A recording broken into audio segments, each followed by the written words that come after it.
हर घर के दरवाजे के पीछे एक कहानी होती है। कोई मुस्कुराकर छिपा लेता है तो कोई चुप रहकर सह लेता है। रचना भी वही कर रही थी। अपने सपनों को, अपनी थकान को और अपने जज्बातों को एक मुस्कान के पीछे छिपा दी जा रही थी। किसी के लिए वो बहू थी, किसी के लिए कर्मचारी, मगर किसी ने ये नहीं देखा कि वो एक इंसान भी है जिसे प्यार, सुकून और थोड़ा सा अपनापन चाहिए था। सुबह से शाम तक रचना बस दौड़ती रहती थी, ऑफिस की मीटिंग से लेकर घर के तानों तक। जब वो ऑफिस के गेट से बाहर निकलती, उसे लगता अब घर जाएगी तो थोड़ा चैन मिलेगा। पर घर पहुंचते ही जैसे सारा सुकून फिर किसी ने छीन लिया हो। यहाँ हर किसी को उससे उम्मीदें थी, बस किसी को उसकी थकान नजर नहीं आती थी।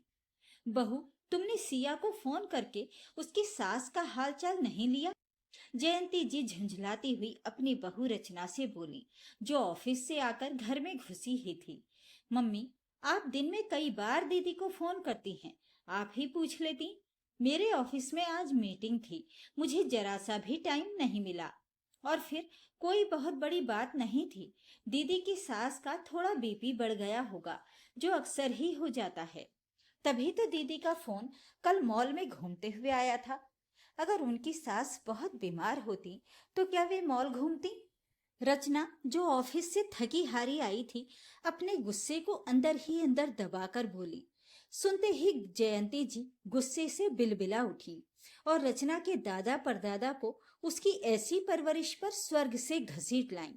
तमक कर बोली, बस जबान चलवा लो इनसे। अरे, मेरे पूछने की बात और है। तुम बहू हो घर की, तुम्हारा भी तो फर्ज बनता है ना। आजकल की बहुएं भी ना, बस सुबह सुबह उठी, उल्टा सीधा कच्चा पक्का खाना बना, पर्स लटका, चल दी। घर वालों की तो कोई फिक्र ही ना है। खाओ मत खाओ उनकी बला से, दिन भर फोन से चिपकी रहेंगी। पर मजाल है जो ननद की सास का हाल ही पूछ लेती। जयंती जी ने ताना दिया। रचना को समझ नहीं आया कि ननद के ससुराल फोन करना उसकी ही जिम्मेदारी क्यों। घर में पापा जी हैं, जो सिवाय अखबार पढ़ने और टीवी देखने के और कुछ नहीं करते। मम्मी जी या तो पड़ोसिन से गेट पर खड़ी होकर घंटों बातें करती हैं, या अपनी बेटियों से फोन पर बतियाती रहती हैं। छुट्टी के दिन अक्सर मम्मी जी अपनी बेटी दामाद को डिनर पर बुला लेती हैं और रचना को सबकी मनपसंद की अलग अलग डिशेज बनाने का ऑर्डर देती। उनके हिसाब से बेटी अगर इसी शहर में रहती है तो मायके वालों को उसे छुट्टी के दिन तो बुला ही लेना चाहिए। बाकी दिन तो किसी को फुर्सत ही कहाँ रहती है। हर छुट्टी के दिन कार्तिक की बहन अपने परिवार सहित आती और रचना बेचारी किचन में पकवान बनाती। सब मजे से बैठकर खाते।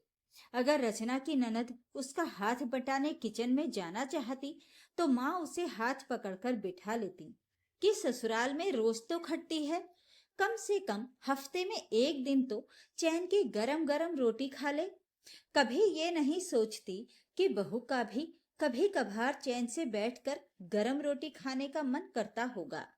रचना का मायका भी तो इसी शहर में है, उसके लिए तो कोई नहीं सोचता।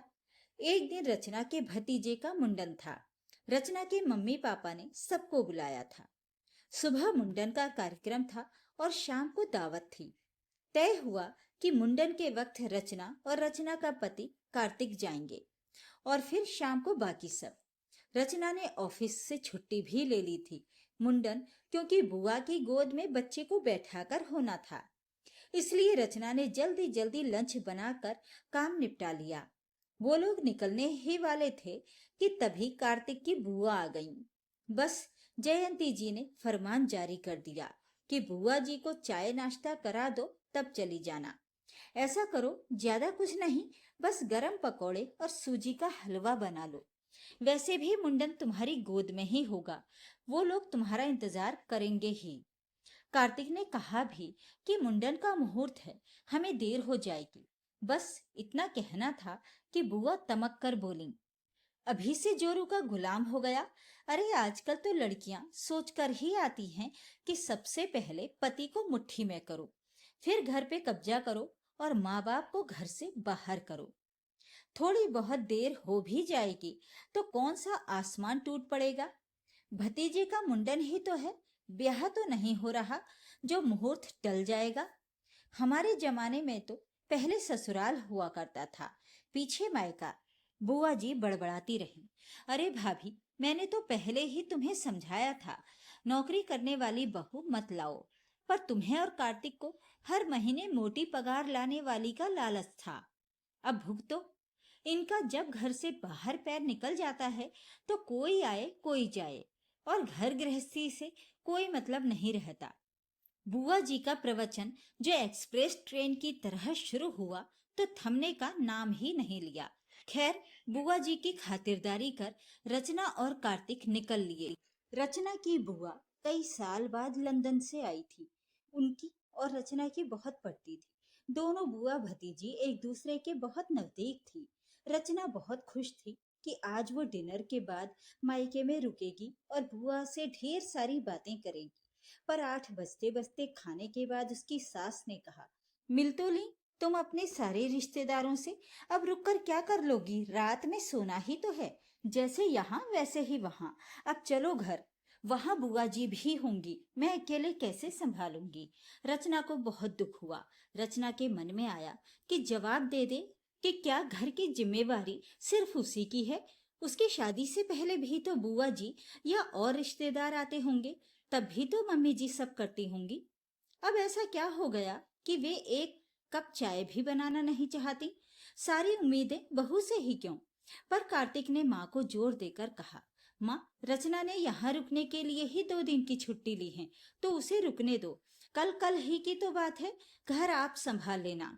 चलो, मैं आपको घर छोड़कर आता हूँ। जयंती जी रचना पर एक जलती नजर डालकर चली गईं। रास्ते में कार्तिक को भी खूब खरी खोटी सुनाई। बुआ जी 1 हफ्ते रहीं। उनकी सीबीआई सी पैनी नजर हर वक्त रचना पर लगी रहती। वे रचना की हर बात में नुक्स निकालकर जयंती जी के कान भरती रहती, क्योंकि उन्हें नौकरी करने वाली बहू बिल्कुल पसंद नहीं थी। हद तो तब हुई जब बुआ जी को विदा करते हुए रचना की सास ने रचना को कहा, अब बाजार जाने का तो टाइम नहीं है। रचना को जो साड़ी उसकी मम्मी ने मुंडन के नेग में दी है वही बुआ जी को दे देंगे। रचना की बुआ ने भी बहुत सा सामान उसे दिया है, इतने सामान का वो करेगी भी क्या। क्यों बेटा, तुम्हें तो कोई एतराज नहीं है ना। मन से दुखी, ऊपर से फीकी मुस्कान के साथ रचना ने हामी भर दी। माँ ने विदाई के वक्त सब्र और जिम्मेदारी के पाठ की घुट्टी जो पिलाई थी, ये कोई आज की नई बात भी नहीं थी। अक्सर मम्मी जी रचना का कोई ना कोई सामान अपनी बेटियों को दिलवाती रहती, ये कहकर कि उसके पास तो बहुत है, वो क्या करेगी इतने सामान का। तभी कार्तिक आ गया। उसने सब सुन लिया। उसने माँ को समझाया कि वो साड़ी रचना की मम्मी ने रचना को पसंद करके खरीदवाई थी। बुआ जी के सामने बात होगी तो वे बतंगड़ बनाएंगी। मैं पैसे दे देता हूँ, आप बुआ जी को विदाई दे दें। पैसे पाकर वे ज्यादा खुश रहेंगी। एक बात और मम्मी, इस घर में एडजस्टमेंट सिर्फ रचना ही क्यों करे। हर चीज की जिम्मेदारी सिर्फ उसी की ही तो नहीं। मैं कुछ कहूँ तो आप लोग मुझे जोरू के गुलाम का ताना देते हो। कभी तो उसकी भावनाओं की भी कद्र किया करो। जो व्यवहार आप मेरी बहनों से उसके ससुराल वालों का चाहती हैं, उसी तरह का व्यवहार रचना से भी करें तो घर में कोई टेंशन न रहे। उससे उतनी ही उम्मीद रखें जितनी जरूरी हो। कार्तिक ने बहुत संजीदगी से माँ को समझाया। रचना घर बाहर सब जगह इतनी अच्छे से संभाल रही है, घर की सुख शांति के लिए। तो अच्छा है ना कि सब एक दूसरे को समझें, एक दूसरे का ख्याल करें। मैं रचना को लेकर आपको कटघरे में खड़ा नहीं कर रहा, पर ठंडे दिमाग से आप जरा सोचिए, जब हम सबको मिलकर एक साथ रहना है तो थोड़ा सामंजस्य बिठा कर रखें। आपको किसी को कुछ देना है तो मुझे बताया करें, मैं खुशी खुशी ला कर दूंगा। पर प्लीज रचना के सामान में से देने को मत कहा करें। माँ, रचना सबका सम्मान करती है, इसलिए वो कुछ कहती नहीं है, लेकिन इसका मतलब ये नहीं कि वो जायज नाजायज बातों को समझती नहीं। मुझे उम्मीद है माँ, आप मेरी बात समझ रही हैं। जयंती जी को लगा कार्तिक ठीक कह रहा है। रचना की भी कुछ भावनाएं हैं, हमें उसका ध्यान करना चाहिए। अच्छा हुआ कार्तिक ने समय रहते उनकी आंखें खोल दी।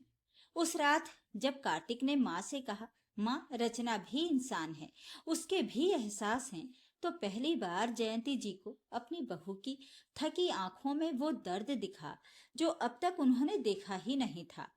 कार्तिक ने रचना को भी अकेले में समझाया, रचना, अपने लिए बोलना सीखो। हर किसी के सामने जिम्मेदारी के नाम पर यूं दबती रहोगी तो लोग तुम्हें और दबाते जाएंगे। तुम पढ़ी लिखी हो, अच्छा बुरा सब समझती हो, लेकिन इतना मत झुको कि लोग तुम्हें तोड़ ही डालें। अगले दिन सुबह जब रचना ऑफिस जाने लगी तो जयंती जी ने दरवाजे पर जाकर कहा, बेटा, आज लौटते वक्त अपने लिए भी कुछ अच्छा सा ले आना। बहुत दिन हो गए तुम्हारे लिए कुछ बनाया नहीं। रचना की आंखें नम हो आईं। शायद रिश्तों पर जमी बर्फ पिघलने लगी थी। अक्सर कुछ घरों में यही देखा जाता है, बहू आते ही सारी जिम्मेदारी उसी पर डाल दी जाती है। अगर सब माँ बाप बहू की जगह अपनी बेटी को रखकर देखें तो ये समस्या रहे ही ना। कभी कभी सिर्फ एक समझदार शब्द, एक मीठा व्यवहार पूरे घर का मौसम बदल देता है। क्योंकि घर तभी घर बनता है जब वहां हर रिश्ता बराबर सांस ले सके।